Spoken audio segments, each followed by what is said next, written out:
লাইফে এত সমস্যা, মানে কি আর বলবো। মানে সারা রাত ধরে জেগে থাকি, ঘুম আসে না। মানে মেন সমস্যাটা হচ্ছে ঘুম নিয়ে। সারা রাত ধরে জেগে থাকি, ঘুম আসার একদমই নাম নেই। আর দিনের বেলা হচ্ছে চোখ থেকে হচ্ছে ঘুমই যায় না। মানে আমি কি করব? দিনে তো কাজ, এত কাজ, কাজ ছেড়ে ঘুমাবো কি করে? আর রাত্রে কাজ নেই, আর রাত্রে জেগে থাকি, রাত্রে আর ঘুম আসে না। আর এখন এখন হচ্ছে 9:30 বাজে, এখন হচ্ছে ফোন স্ক্রল করছি, দেখছি। এখন আবার যখন আমি ফোন দেখছি তখন আবার ঘুম পেয়ে যাচ্ছে। আবার যেই ভাবলাম যে একটু ফোনটা চার্জে দিয়ে একটু ঘুমোই, দেখছি ঘুম আর আসছে না। মানে এ কেমন সমস্যা!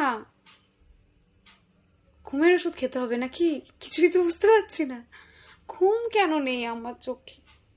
আমার দিনের বেলা কেন ঘুম পায়, সারা রাত ঘুম আসে না। রাত জেগে জেগে কি অবস্থা করেছি শরীরে!